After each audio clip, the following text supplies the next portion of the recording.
পাকিস্তানের বিপক্ষে ঐতিহাসিক জয়ের পর দ্বিতীয় টেস্টে তারকা অলরাউন্ডার সাকিব আল হাসানের খেলা নিয়ে অনিশ্চয়তা দেখা যায়। হত্যা মামলায় দোষী সাব্যস্ত না হওয়ায় তার খেলতে কোনো বাধা নেই বলে জানিয়েছে বিসিবি। দ্বিতীয় টেস্টে খেলার অনুমতি পেলেও সহসায় দেশে ফেরা হচ্ছে না 37 বছর বয়সী এই ক্রিকেটারের। বিসিবির একটি সূত্র জানিয়েছে দ্বিতীয় টেস্টের শেষে দলের সঙ্গে ফেরা হচ্ছে না সাকিবের। প্রায় 9 বছর পর ইংলিশ কাউন্টি খেলতে তিনি ইংল্যান্ডে যাবেন। তাকে সারে ক্রিকেটে খেলতে দেখা যাবে। সারের হয়ে একটি 4 দিনের ম্যাচ খেলবেন সাকিব। এই ম্যাচ খেলতে সাকিবকে ছাড়পত্র দিয়েছে বিসিবি।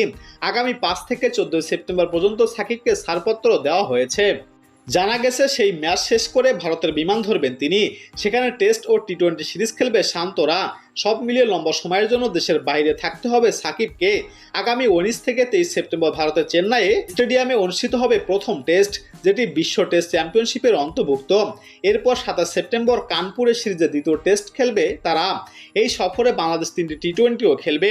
আর আগামী 6 অক্টোবর শুরু হবে টি-20 সিরিজ, যা শেষ হবে 12 অক্টোবর।